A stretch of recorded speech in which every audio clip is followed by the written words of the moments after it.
You've been serving everyone, yet being served the least. Not anymore.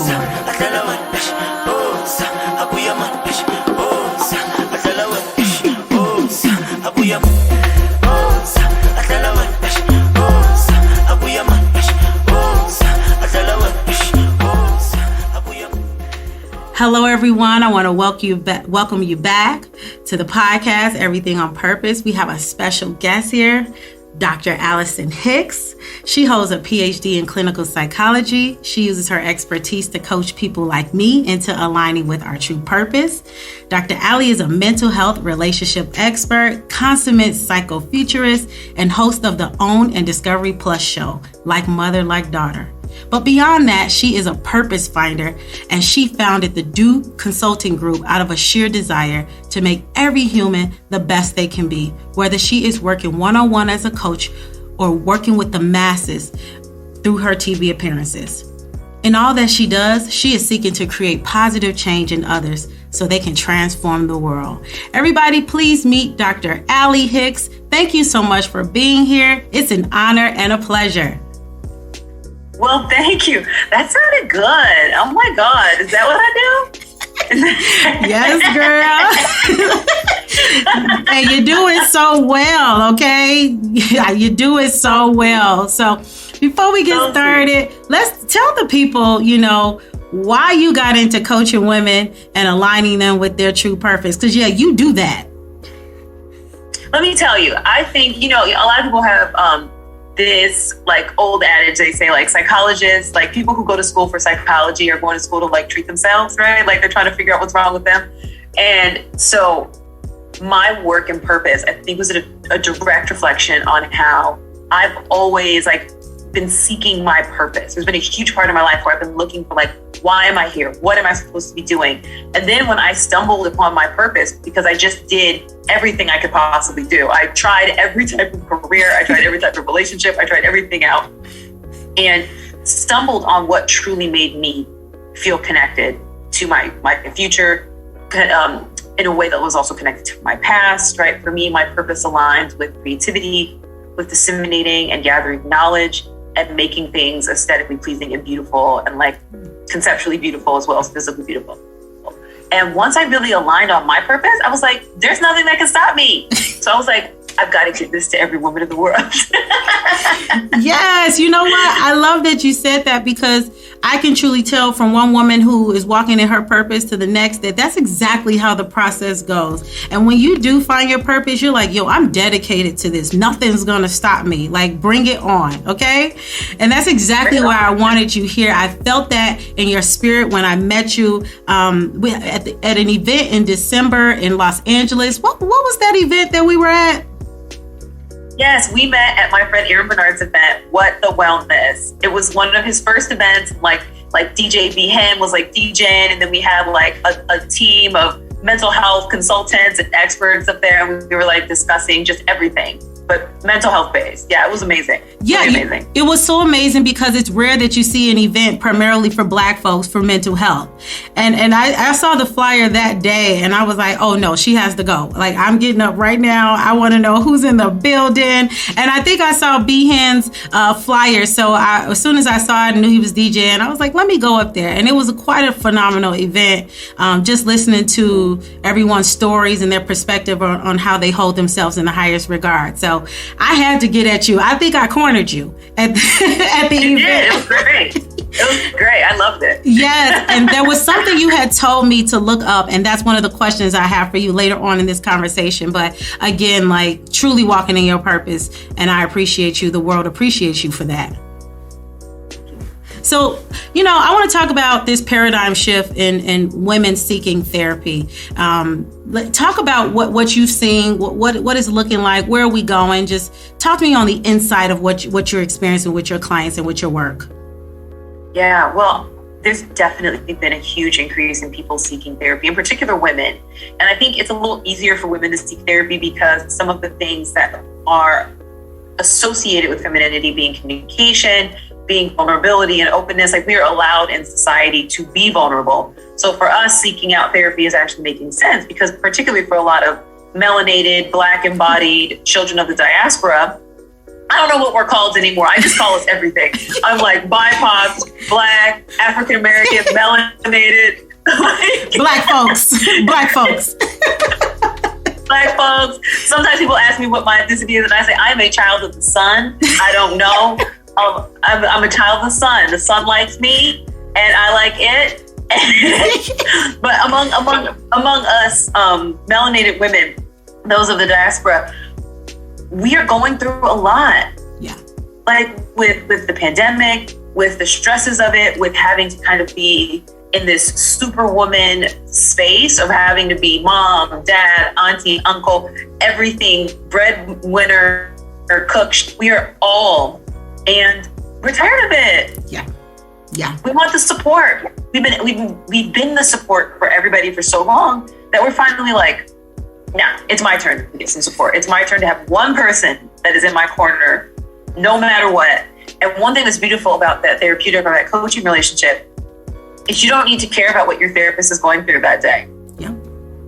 You don't need to ask them. That's not why you're there. Whereas when it comes to like intimate friendships and things like that, you're kind of rude if you don't ask your girl every once in a while, like, what are you going through? You all right? Yep. And so there's something beautiful. And so I've been noticing that melanated women are just stepping up to engage in self-care. And it's been happening, I think, partly because of the pandemic. Absolutely. That's why I started this off. You've been serving everyone, yet being served the least. Not anymore. A major tagline in my business right now, because it's like, we done. We tired. This has affected my mental health, my physical health, and I'm ready to get on the front end of life and not the back, because I'm not being served at the end. And so I do believe it is a huge paradigm shift, especially among millennial women, because those are the ones that are willing to say, hey, my mama crazy, my daddy crazy. I'm just trying to figure it out. See? Yeah, absolutely. Yeah. And you said, and they don't want it. Absolutely. You said it also in doing the research. There's a lot on superwoman persona research, strong Black woman research, and it all lends itself to exactly what we're talking about. And so I find that people who are in the Gen X category, not that they haven't sought mental health solutions, but they're not willing to talk about it out loud as much as like the millennials. They're not. And so to me, the impact is that you don't really get to help the next woman get free. And so that's why I created this blueprint to personal freedom inside of my consulting company, because there's 8 steps to it and you can get there. And what we're seeing online is people doing maybe step 3 and step 2, or maybe step 4 and step 7. But really, it's a whole blueprint, and you can literally get yourself free where you're creating better relationships, living a life like me. You just asked me, what are you doing in Africa right now? I was definitely like, when we started this call, I was like, where are you? Just in LA? I was like, is this somebody else? It is February. Like, where? And I remember telling you, I was like, so I'm moving out the country. I'm leaving like in a few days. Yeah. And like, I want us to talk, but maybe February I'll be settled in the country I'm in. But yeah, on that same note, like, I'm the person who was tired of serving everyone, yet being served the least. And those women are usually the high achievers, the ones who have the degrees, the ones who have the high powered jobs, but they're overwhelmed and they're depressed. And so I was that girl, being a personal makeup artist to high profile talent in Los Angeles. And I love it. I love my makeup work. I love serving at that level. But girl was suffering. She had 2 surgeries in 2 years because she needed to free herself. Yeah, no, I did. I had a fibroid surgery in, July of 2019. And then I had a lipoma surgery on my back in October of 2021. But that's because, again, my spiritual belief, God was like, I'm going to get you fully together because you're about to be on stages and everywhere, but you have to take care of yourself first. And what we find is, and you let me know, a lot of times what women do to overcompensate, because we just want to serve, we want to give to people, but you can't really give if you haven't been given. And so I had to make a huge pause and do the personal work myself to be able to sit here today and help other women around the world. Talk a little bit about how you slow down the woman to get her to understand that it's her journey first before she can go out there and serve. That's it. You can't free somebody else if you're still in chains, right? you got to liberate yourself. And I think that that's also pressure for some people, right? It's this idea of like, I can't even be, fully a part of my life until I'm liberated. So when am I liberated? How do I know? And when I hear people say that, I like to calm them down, right? And say that life is 100% a journey. We never really come to a concrete location, right? We're never like 100% solid in where we are going to be. We're always moving. Yeah. Movement means life, right? And so instead of comparing ourselves to something hard, I compare us to water a lot. We're a river that's constantly flowing. We are an ocean that's constantly churning. There's currents underneath. There's wind on top. Movement is the goal. So you want to see yourself constantly evolving and constantly reshaping into a version of yourself that you consistently like. And there's going to be moments where you're not at your best, but it's about moving in the direction of where you want to go. And so one of the first things I think people do is focus on awareness, because for a lot of us, we're busy. And when you're busy, it's hard to be really present because you're just moving. You're just moving with whatever project you're working on, with whatever your kids are doing, your partner's doing, your whatever job is doing. And it gets difficult to really sit in your own body. Like you were saying, like you had all this stuff going on physically because your body keeps the score. That's one of my favorite books. Yep. Your cells remember your trauma. And trauma doesn't have to be anything major like an accident or an assault. It can be just chronic stress relief, the release of cortisol, like chronic stressor from work or anything like that. And that's like trauma with a little t. Yeah. And our bodies hold on to this. And so we will, we might have things like hair loss, which I've been experiencing. We might have things like thyroid problems. Yeah. We might start to see hypertension or prediabetes or weight gain or fibroids. There's a lot of things that can happen as a result of just being outside of our own awareness for so long and being under so much stress. And so awareness is really important to focus on what is happening in my body, in my mind, and in my life. Just getting present. And that can be hard. And sometimes it only happens for a moment. But that's normally my first step, because how can we create change if we don't even know we need to do it? Exactly. I read so I just finished that 14-hour Audible, The Body Keeps the Score. Book ever. My favorite book. But I read so many books before that actually when I read the book, I was like, oh, this is like the 4 other books I just read, but really wraps it up in a nice bow. But to your point, I feel like I've been suffering since 10 years old. I tell people I had to crawl in my parents' room because I was suffering from a slight rheumatoid arthritis. I mean, think about me at 10 years old crawling in my mother and father's room to take an 800 milligram ibuprofen. And the only relief that they were telling me is, oh, you're overweight, so work out so that your bones aren't or your body or whatever they told me, whatever full of crap they told me. With my back, my lipoma was getting to me. I remember 12 years ago, I forced them to take me to a doctor to see an oncologist, and I will never forget what he said. He said, "Do not waste my time again." And come in here. Yes, he did. This was a white man. Come on. He said, do not waste my time again coming in here for this problem, because at best it's a fatty tissue. But what was happening is, due to my stress, it would just curl up like a ball, and I just would have problems with breathing. And so keep in mind, I went to the doctor in 2010 and I just got my surgery in 2021. Imagine what I was dealing with, especially having a career working with celebrities every day too. I had to go to the hospital twice in 2021. And again, that self-awareness of getting real with myself. I'm driving myself to the hospital by myself. I'm making sure I'm okay. I don't have anyone there. And so that is when my phrase for the year, "It's okay to move forward," really entered into my mind. And I was able to say, hey, you know what?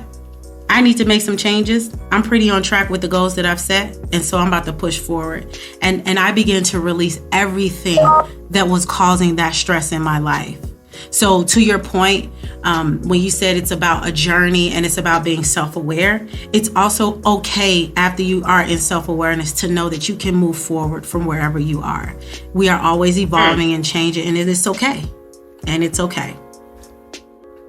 Wow. That is just such an interesting and devastating story that you were a young child in all this pain. You're going to see a medical doctor to get the help you need. And for whatever reason, I can make a guess as to what their reason was. They discounted your experience. Yep. Your experience didn't raise the level of what this doctor felt was important. And that makes me, get to be thinking about the book Medical Apartheid and how, as Black folks, Black embodied people, we are not taken as seriously by medical professionals. And there's still these old messages of slavery mindset where they're like, oh, Black people can take more pain, or our skin is somehow thicker than other people's skin. All of these myths about Blackness that just are not scientifically accurate, but which impact the way medical doctors respond to Black bodied people. Yep. It's horrible. It's been quite an emotional journey, but also couple that with an oppressive work career. That's when I found out about patriarchal stress disorder. And then also not having that support when I go home. So not really having that affirmation or validation from my mother and father, which trickled down to cousins and brothers and sisters and all of that. So it's just been a journey, and I'm just glad that I'm free and I did the hard work, because I'm never going back, like ever. I was just, you got me thinking, I was just having a conversation the other day about the trauma that we can experience in families in the Black community. And how one of the phrases you hear a lot is like, well, the world is hard, so I have to be hard on my kids. So they know this is a tough world and it's not easy. And if I don't beat them, the cops will beat them. And my perspective is, so there's no place to be happy and safe as a Black person? Why can't we? So because the world hates us, you got to hate me too? Yep. So because the cops hurt us, you got to hurt me too? And I'm just, for anyone listening, I am begging for a paradigm shift in Black families. Yeah. And a pivot, because I know there's plenty of Black families that do this. So I'm not going to act like every Black family is traumatized, but there's plenty of Black families that have love and concern and all of that. Healthy. So don't come for me and say that I'm saying that, because I'm not. Exactly. But if you come from a family like that said that to you, make that pivot so that when you raise the next generation, you can be that soft place, because there's nothing wrong with giving softness, love, and caring to your kids. Because the world is hard, they need somewhere to be soft. Where are they ever going to experience those type of emotions of unconditional love? No matter what you do, I got you. Yep. I accept you no matter what. Go out there and thrive, because when you have a home base, you're so much more free to experience the world the way that you're authentically meant to experience it. And in psychology, they call it unconditional positive regard. That comes from a theory by Carl Rogers and Rogerian or humanistic psychology, where a huge part of childhood is obviously learning to attach to your caregiver. Yeah. But on the other hand, it's also very important to learn that you are also accepted by your caregiver. Yeah. Because if you attach to somebody who doesn't allow you to grow in the way that you're supposed to grow, you will do anything, include grow differently, to get the love that you're seeking. And so we will begin to see ourselves bend in ways that don't make any sense and don't align with who we are at all, and grow into someone that we don't even recognize, because we're trying desperately to get love from the people around us. And that's why unconditional love and unconditional positive regard are so healthy for people, because then they get to grow in the direction that they're, quote unquote, meant to grow in. I didn't know that I need to have some tissue with me for this talk, but when I tell you, that just hit me right there, because what I just realized in the last 2 years during my transformation is, particularly with my mom, and I consider myself a little bit estranged, but I don't really think I'm estranged. I just think these folks never called me and I just stopped calling. That's really what that is. But I really realized after I got my surgery, she came to take care of me, that it was the first time I was ever vulnerable, like that vulnerable, because I'm this strong Black woman who's always doing everything. So this is the first surgery I'm having where I really can't help myself in it, and I just wasn't allowed to have my process of recovery while she was there. It's like she had to be the center, and so it's just incredibly tough. Like my voice and me talking was a weapon. And of course, because that's how I was raised, I took that into my workplace with my friends, and I would have negative self-talk. Oh, well, I know I'm like this. Oh, I know I'm like this. Because I never had anyone say, and you're awesome and you're amazing, you know? And so it just really hit me when you said that, because I just feel like I'm not alone in like Black women feeling like it's just a weapon to just be who they are and to express themselves. And so that leads me to the work that you're doing right now on TV. I want to talk about the work you're doing on OWN and the Discovery Plus channel. Girl, why did you take on this task? Listen, sometimes I'm like, girl, this is a lie. You've done it. You've officially stepped into it. But yeah, I think, you know, tell people first what you do. Relationship is a lot. Tell people what you do. So I host a show called Like Mother, Like Daughter, and it's me and my mom, who both have PhDs in clinical psychology. And we are coaching mothers and daughters through like improving their relationships and bonds in this 21-day retreat here in California.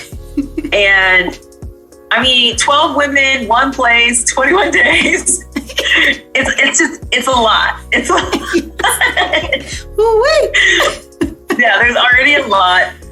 Beautiful moments, stressful moments, funny moments, sad moments, heavy, all across, all the gamut. Yeah. And but the minute the show was presented to me, I was like, this is an opportunity for me to do something that is really meaningful. Yeah. Because this isn't my first time working in media or working on shows, and I've always been looking for something that really aligned with my purpose and the way that I choose to maneuver through the world, right? I'm not about just being on TV for the sake of just being on TV, right? I've never really thought about doing that just to do it, but it's always been about my purpose, right? Disseminating knowledge, gathering knowledge so that I can disseminate it to others in a way that makes sense.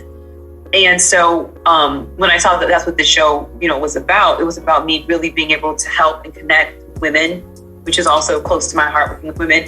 And I'm working with all types of women, not just African-American women, but women from Africa, women that are Hispanic, Latinx, women who are Caucasian white, everybody, people who are consider themselves mixed race. And I just obsessed over the opportunity. And so I was like, Mom, we got to do this together. And we did it. And it was really, really a life-changing, transformative experience. Absolutely. One of the things I think about when I can imagine what the inside of that experience, I think of the word scared. You know, how many mother and daughters were scared of each other? You know? You know, I think that there's a lot of your daughter and mom, your child is a reflection of you. And when you look into your reflection, you see things that sometimes you don't want to see. And so I think that there is a level of fear when we are interacting with our mothers or our daughters, because we're being forced to look at ourselves in a way that we maybe aren't ready to. I had a professor in college that said that a lot of times the things that you don't like about other people are the things that you truly don't like about yourself. Yeah. And that always stuck with me. It's not always the case, but sometimes the things that you dislike a lot in other people, you're like, wait, I did it. Yeah. You know? Yep. And when I think about the fear that can emanate in mother-daughter relationships, I think it comes from that, this difficulty at truly looking at yourself and seeing the parts of yourself that you don't like, the vulnerabilities, the trauma, the anger, the rejection that you've experienced over the course of your life that is now embodied in this person. Because as a daughter looking at a mother, maybe you're seeing this is where it came from. Or as a mother looking at a daughter thinking, this is what I've given. Yeah. And that can be something that's very hard to experience. And I'm glad that I was there to be a part of the process of helping people helping these women to process those experiences and being able to be as open as possible while experiencing it. Absolutely. Again, kudos to you. That is really purpose work right there. And it's not meant for everyone to take that on. So we're going to talk about how you hold yourself in the highest regard in a little bit. But I remember when I was about last year, it was, again, same problems with family, same patterns. And I also watched Iyanla Fix My Life. And so I went to my therapist and I was like, okay, I think I could do a mediator. And then I told her about the situation, like a current situation that happened with family members who visited. And, she said, I want you to go no contact. And I said, what? That, because I knew that I didn't want to go back into the situation not having support. I was always just just me. And so it's hard to be seen, valued, and heard in that situation. But I was down for a mediator until she suggested no contact. And then I also have a pastor who is like my mentor, been mentoring me for about 8 years now. And so I called her up and I said, guess what the therapist said? She said, go no contact. And she said, okay. I said, what? You too? So, oh my God, yeah. Yeah, I was looking for something else, but I'm so grateful for my wise counsel, because at a certain point, I was just so lost that I was just willing to listen to wise counsel. Like, if that's what they said do, then that's what I'm going to do. And I could tell you that it has just really opened up a space for me to just kind of explore who I am and who I'm not. And again, what I call it, enter the dreaming zone of life. So all that radical stuff that I used to think of when I was a kid. Oh, I want to be this. I want to be able to turn my heat on as high as I want. I want to live out of the country. I want to have my own business. All these things I just really tapped in more when I didn't focus on the reaction of myself and my family members when we were with each other. It was just too much, Toxicity. Yeah. It was just a lot, because then I also realized, people can only work from their capacity. And so after reading Brene Brown's book, Rising Strong, I said, people are doing the best that they can, because that's what she said. And then at the end, I said, and sometimes their best is trash. And that's just what it is. Yep. And sometimes it's not what you need. And DBT talks a lot about that too. Dialectical behavioral therapy. Yes. Discusses how we can only be as effective as we can be. When we learn how to communicate and we learn how to emotionally connect and all of that stuff. But the people around us will only be as effective as they're capable of being. And we can't hurt ourselves and tear ourselves down because our quote unquote effective skills are not working with somebody else. Because they can only, you can't get blood from a turnip. Absolutely. And, I'm glad that you said that, because that's what I said I wanted to talk to you about. Because after we met each other and I told you a little bit of my story, you told me to go look up dialectical behavioral therapy. So can you just tell the people a little bit about what that is and how they can overcome and what solutions are available? Yeah, I absolutely love the structure of dialectical behavioral therapy. So it is a therapeutic intervention that was founded by a woman named Marsha Lanahan, Dr. Marsha Lanahan. And she is alive and well, and I think she's in Northern California somewhere. Because, a lot of these theorists, they're older, and she's not. She's here. She's around. She's great. So this is like a newer, we call it a third wave of psychological intervention, which means it's just like a newer one. And it is based in Eastern tradition, mindfulness, Buddhism, and it's broken into 4 segments. We have the mindfulness component, we have emotion regulation, interpersonal effectiveness, and distress tolerance. And it is helpful for people who are experiencing emotion dysregulation, which basically means when you feel a big emotion, it's hard for you not to get caught up in that big emotion. We compare it to a train. So if your emotion is a train, our goal is to be standing next to the train track and watching the train go by, able to count the train cars, look at the colors of the train cars, and wait until the train cars are gone. But for a lot of us, we are on the train track, and the train of emotion, it comes and it just slams right into us and takes us down. And then for others, the emotions, we actually end up jumping onto the train and getting carried along with our emotions. And so that is kind of the central desire that we have for emotion dysregulation, is to learn to just kind of sit back mindfully and watch, which is something DBT helps people do. Mindfulness is what it sounds like, where we're learning to be present. We're learning to accept the present moment, the how and the what of it. And then distress tolerance or emotion regulation would normally come next. And then we're focusing on, what do our emotions do? Why do we have emotions? What's the point? What are some of the myths and realities of emotions? Then distress tolerance. How do I deal with negative emotions when they come up? Yeah. When I want to hurt myself or when I want to hurt others, what do I do? And then interpersonal effectiveness. How do I now learn to communicate with other people in a way that will actually help me get the things that I want and help me to maintain good, effective relationships with people that I should have those relationships with? Absolutely. Yeah, those are all big names and a whole bunch of like fluffy medical explanations. I love it. Yeah. I feel like within Patent Leather Project, I've created some mental health strategies that address the same things, that get you to affirm yourself, to pick your vibe, your tribe, creating healthy daily practices. But again, behind every face is a story, which is an emphasis on truth and accountability, which is nothing but self-awareness and honesty. Being honest about the life that you're living, and be willing to try another way, I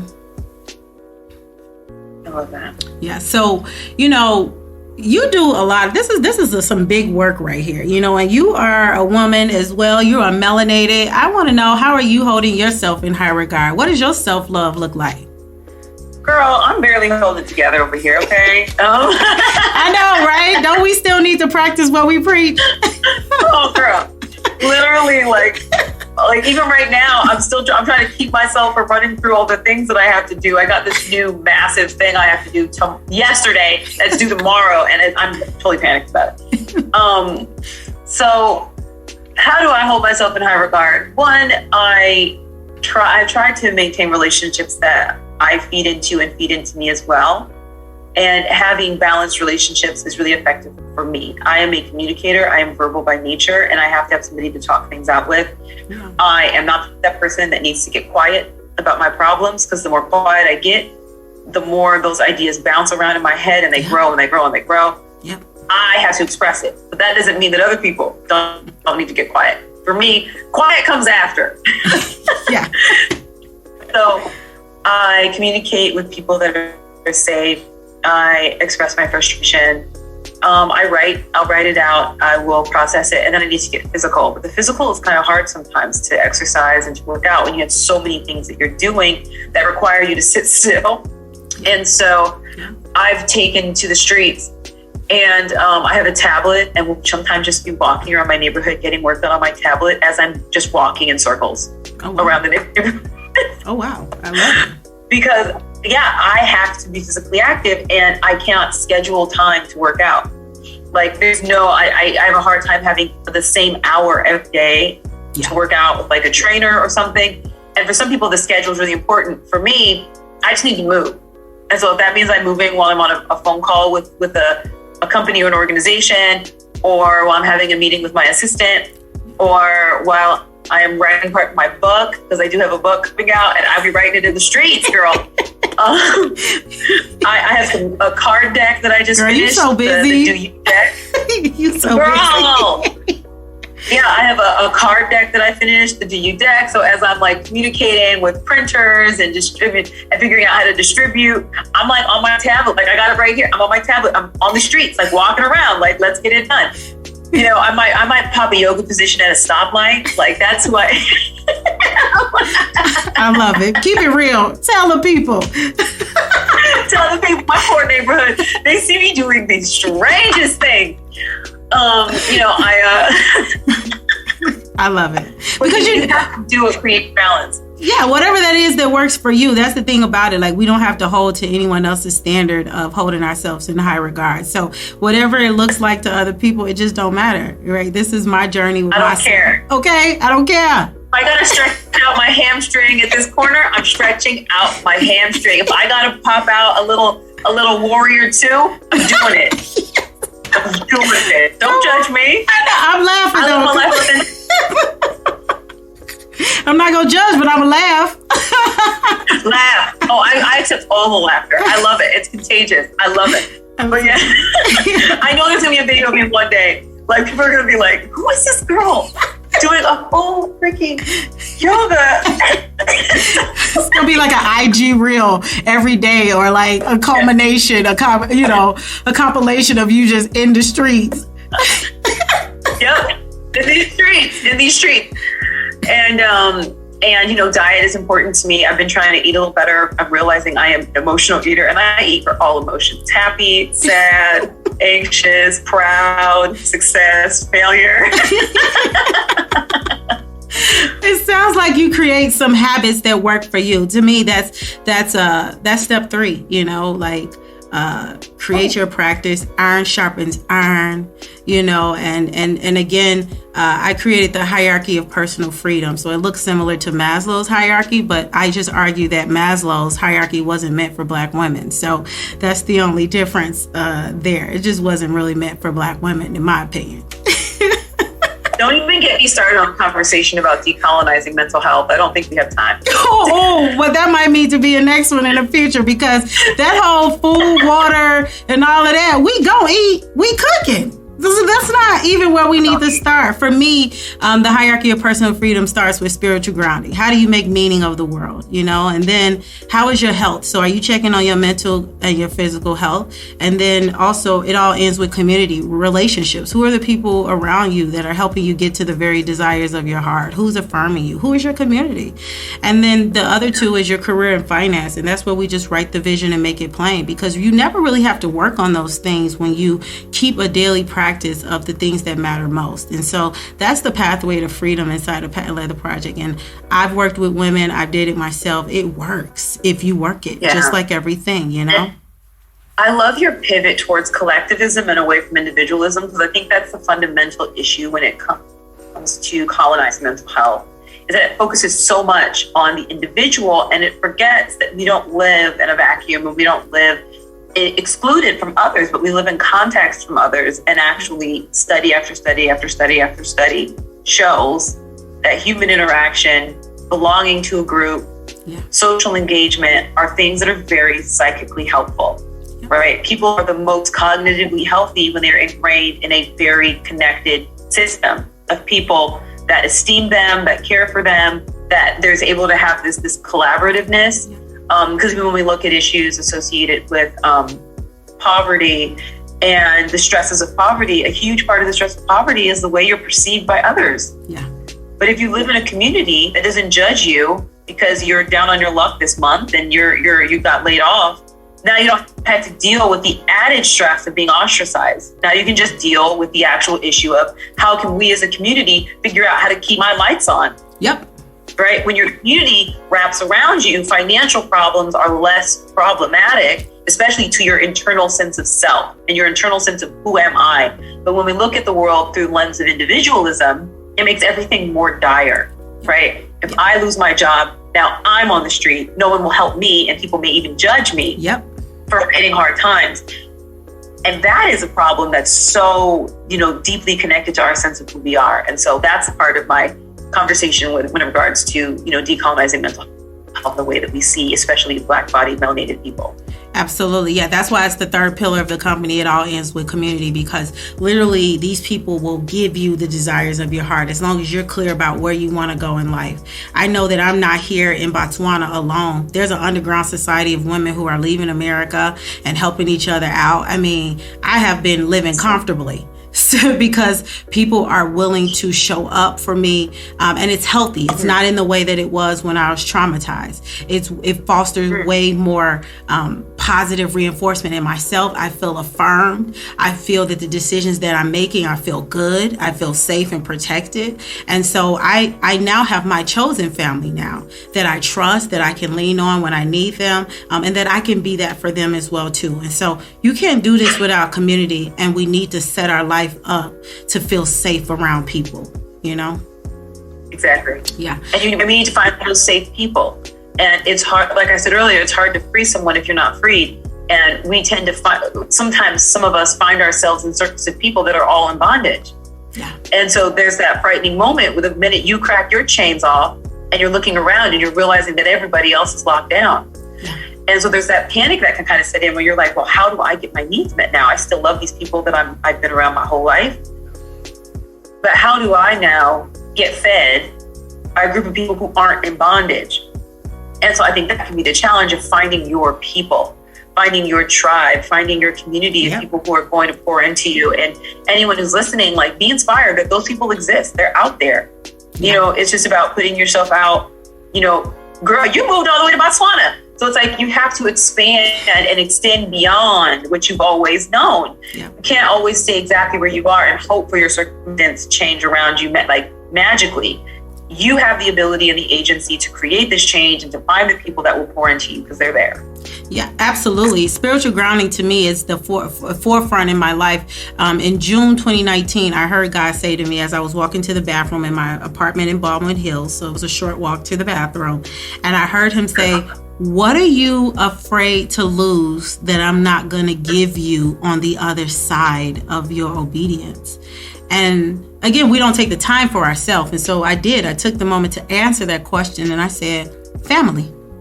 I said, that's what it is. I have 50 nieces and nephews, and I just want to be a resource to them. I want to free them. Yeah, I do, girl. I'm a great aunt like 13, 20 times or something. It's crazy. Yeah, it's a lot. And I was taking the beating because I just wanted to go in and try to free them. But I never could think about a family of my own. It wasn't until 2.5 years ago that I even fathomed my own life and what that could look like, because I was so willing to sacrifice myself for these nieces and nephews. And he said, "What are you afraid to lose?" And he said, "I'll give you that and more." And that's when I went on this journey of real boundaries, really choosing myself, and holding myself in high regard. It has not been easy. It's actually been really, really an emotional journey because I don't love them any less. And every time I work on this business and walk in my purpose, I'm thinking of them. They're still, even though I can't talk to them daily, that does not mean that I'm not doing this for them and for my new family that I'm cultivating as well. Yeah. But do we want to decide, are we ready to get out of our own way? And so I just was, because it was affecting my overall quality of life. I knew I wasn't going to live a long life continuing on that path. I knew it. Yeah, it's deep. So, we all have goals. You're already doing a lot. You're talking about the due cards, the book, you're on TV, and you're still helping the people privately. You got some more big goals this year. What else is in store? So I think the book is like the biggest one. That's something that, I'm a little bit of a perfectionist, so that's always a process. Okay. So that's a big one. I want to start I'm starting a brunch series called Let's Do Brunch. And we will be having workshops as connected to delicious, yummy food. But obviously I'm waiting for, pandemic windows so we can all be healthy and safe. But I'm planning one for the next few months. And so I will keep everybody posted on that. Absolutely. And the show is currently on Discovery Plus, and it will be pivoting over to OWN. So it's going from non-linear digital to linear in the next few months. And so people look forward to that. That'll be really exciting. Yeah. And then the cards are coming out. And so people have already been pre-purchasing them. Nice. And they're arriving right now. I literally can't wait. So pre-sales open right now. And basically what the DU deck is it's a lot of my personal interventions, because let's be real, I only have so many hours in my day, and I cannot see every single woman that needs to be seen or needs to have help. And so I'm trying to find as many ways as possible to connect my information to the people who need to hear it. And so it's a whole bunch of my interventions in these 52 cards. So you can pick one card a week. And over the course of a year, you can be a whole new version of yourself and really be really reconnected to who you are. Or you can do them all in a day. I mean, it's whatever you want. Absolutely. It's your dream. And then I have some workshops coming up too. So I'm working on a workshop series right now. And anyone who's ever worked on a workshop knows that it is a lot. And I'm super excited about it. And so I should be announcing that soon too. Awesome. I'm just really happy for you and that you just answered the call of purpose. And so tell the people how we can stay in touch. Where can we find you daily outside of Discovery Plus and OWN? Yeah, thank you. You can find me on AllisonHicks.com or Allison Hicks on Instagram or Dr. Allie on TikTok. So my name is spelled ALLYCIN. So it is Allison Hicks. Awesome. Well, I just thank you so much, and thank you for taking this time out. Like, we had to get the time together. It was a whole storm today in Botswana. I was nervous. I said, I will be on time. I will show up for her. Okay. I know how this goes, because showing up is a sign of respect, and I want her to know I see her and value her. Thank you so much for being here. I feel like our work is very similar. Again, I created Patent Leather Project to help women with the blueprint to personal freedom, where you have better quality relationships. You're also making money in your jobs, because that's something that women are doing. They're playing really small, and I'm tired of it. I am so tired of it. I can't even deal. Girl. Yes. I love that. Absolutely. So all the things. So, you guys know you can catch me, Patent Leather Project, Latoya Deshawn. I do virtual coaching, consulting. I will be on the media street soon. That is something that I see myself doing as well. Absolutely. I know. That's why I was like, first of all, talking to you right now, like, I feel like it's a lot of parallel of like just how we want to serve, and our reason why we want to serve. And so this has just been awesome for me. You guys look out for both of us. Look out for Dr. Allie. She is just blowing up all over. Thank you. I appreciate you. You are amazing. You've been serving everyone, yet being served the least. Not anymore. Guys, we'll see you on the next episode.